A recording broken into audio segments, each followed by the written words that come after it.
Hello everyone, Tyler King here with a new episode of NuReview. Today I wanted to do something just a little bit different, kind of like what my last video was, which is just kind of going through my collection.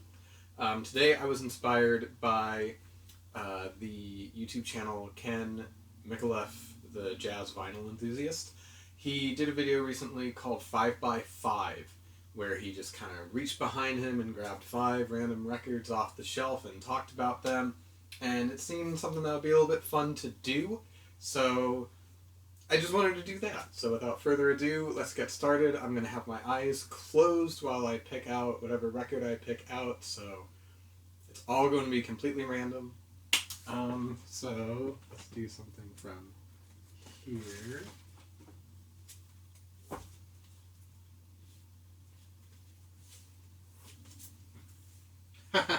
Alright, awesome. So, Goodbye Yellow Brick Road by Elton John. This is like the most non-post-punk or like new wave album I could probably grab. I mean, what can be said about this album that hasn't already been said? Probably, in my opinion, Elton's best album. I think that on this one, his collaboration with Bernie Taupin really reached the heights that they would reach. Funeral for a Friend is amazing. Everyone knows Candle in the Wind, Benny and the Jets. The title track is amazing. All the Girls Love Alice. It's really hard to think of a more iconic album by Elton John. And I think that as far as entire bodies of work go, this is his most consistent. Yeah, it's one I haven't listened to in a long time. I remember listening to it for the first time maybe when I was 12 or 13. I was really into like quote-unquote classic rock at that time, and I remember my parents had a Elton John Greatest Hits CD that they got me, which of course had some of these songs on it as well as other songs like Honky Cat, Saturday Night's Alright for Fighting, and Daniel, various other singles by him. And I kind of went through a very short-lived Elton John phase when I was young. I have this one. I have Madman Across the Water and a couple, I think, Honky Chateau, and a couple other ones. But admittedly, I haven't listened to any Elton John in a long time. This one is actually kind of a good reminder to listen to this one again. So yeah, this was Goodbye Yellow Brick Road by Elton John. Very, not an album I expected to pull out. So let's go for number 2. Let's do one from over here.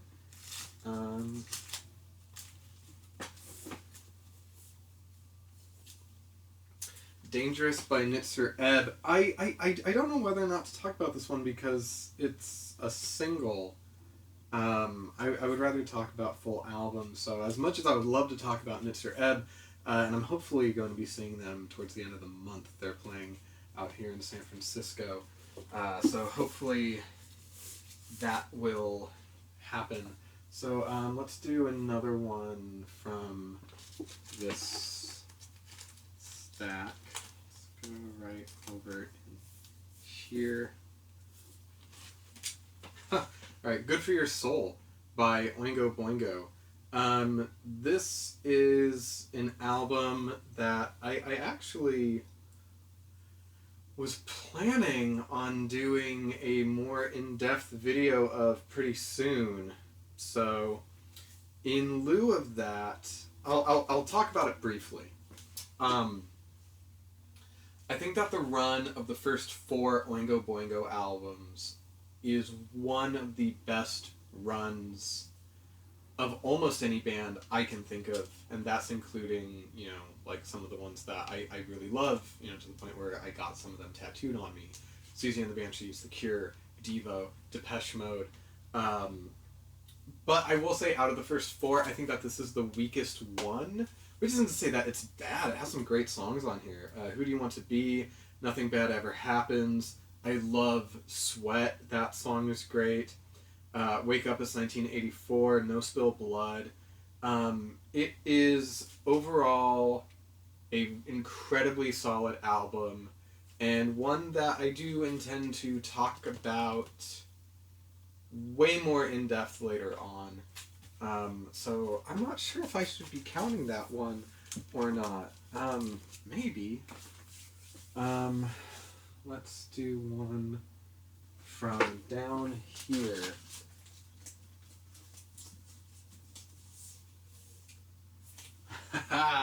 Alright, awesome, cool.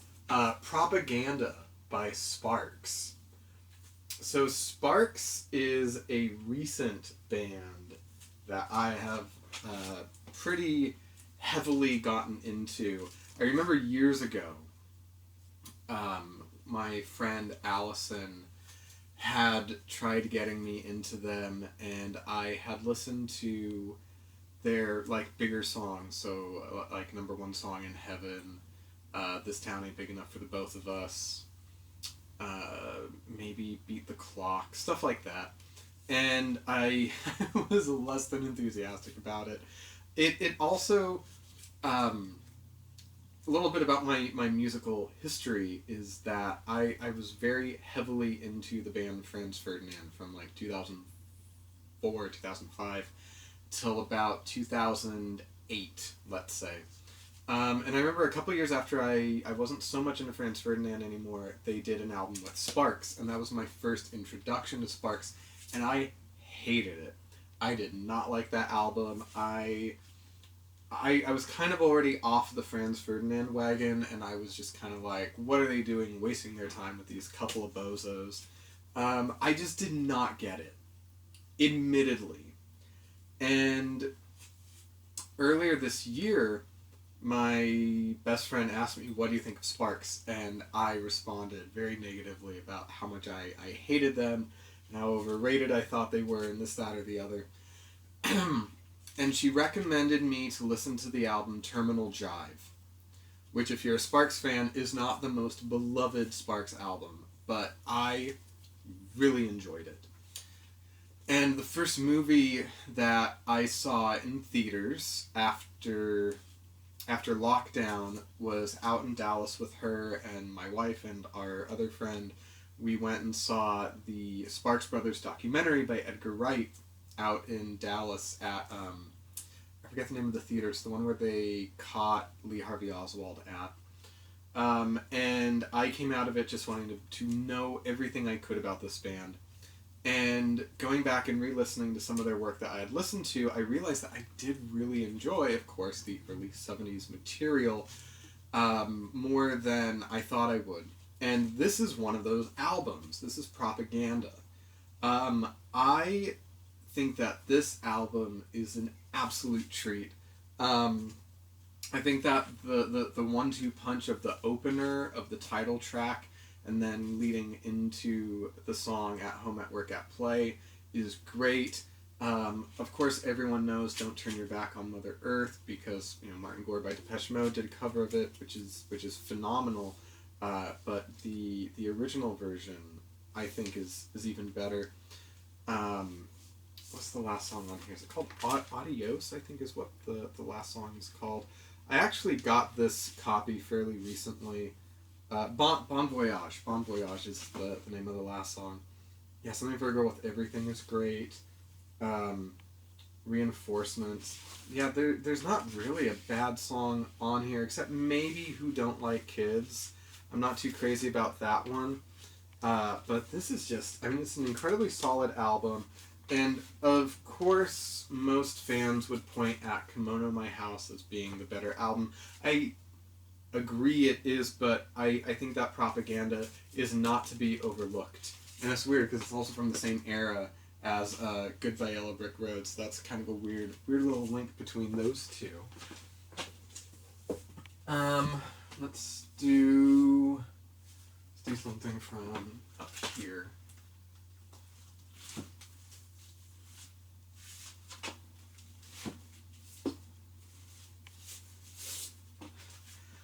Disintegration by The Cure. This is a repress. I briefly talked about this one on my last video about my most valuable records. So, I prefer to talk about an album that I haven't talked about before. I know that this is getting to be, I think that was number 4 so far, but I'm only counting 2 of them so far. I'm only counting Elton John and Spark so far, so bear with me. So let's go up here.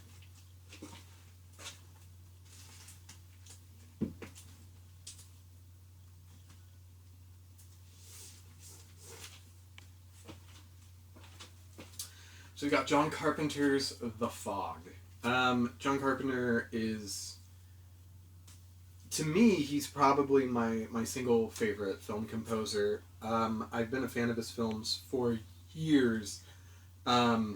God, I remember getting The Thing on VHS when I was young, and I was super into that game, Magic the Gathering.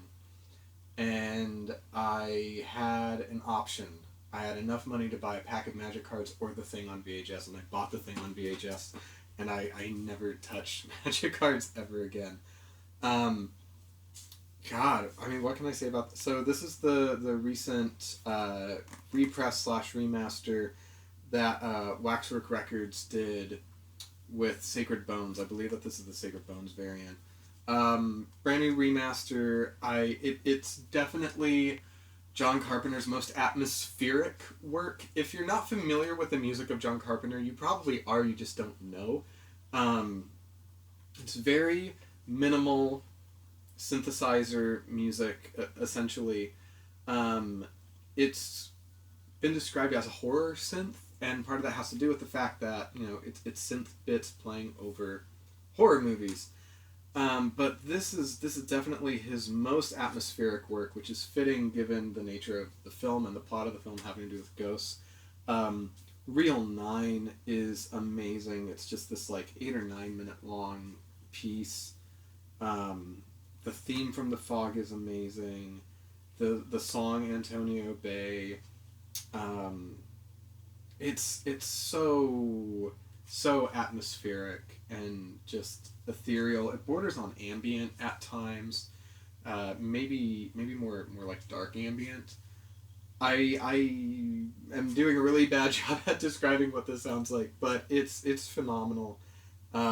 Easily one of his best scores, I think, which is saying a lot because he's done a lot of great scores. So this was The Fog, counting that one as number 3. I'm making the rules here. Okay. Let's do down here, because I know down here is where I keep my compilations.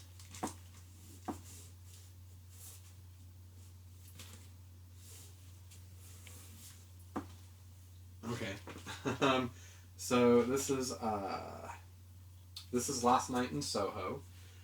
This is another film soundtrack, and when I say soundtrack, I don't mean score, I mean soundtrack. It's funny, I just got this last week.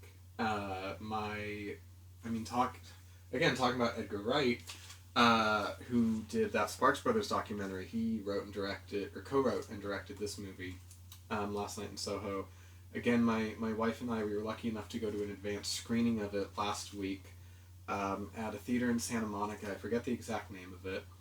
And in the at the screening, we were able to purchase this, and then afterwards, Edgar Wright and Thomasin McKenzie, who's this actress, and the other co-writer of the film, did a Q&A. This film is mostly 60s pop songs, as well as some stuff like Happy House by Susie and the Banshees, some of the work that Stephen Price did, who scored the film, who did the score for it, not the soundtrack. But, I mean, this is just kind of like a who's of 60s pop musicians. You know, the Kinks, Dusty Springfield, The Who, the Walker Brothers, Sandy Shaw. It's a great soundtrack. It definitely transports you to a time and place, which is the intent of the movie. Yeah, I haven't listened to it that much. Really, I think only once or twice all the way through so far. But I enjoyed it a lot, which I usually don't with soundtracks that are just like compilations of songs from movies. And I don't tend to purchase ones either. I was just really moved with some of the song selections on here, so that's why I picked it up. So that is... what is that? Number 4. Okay. So, last one. Let's do something from over here.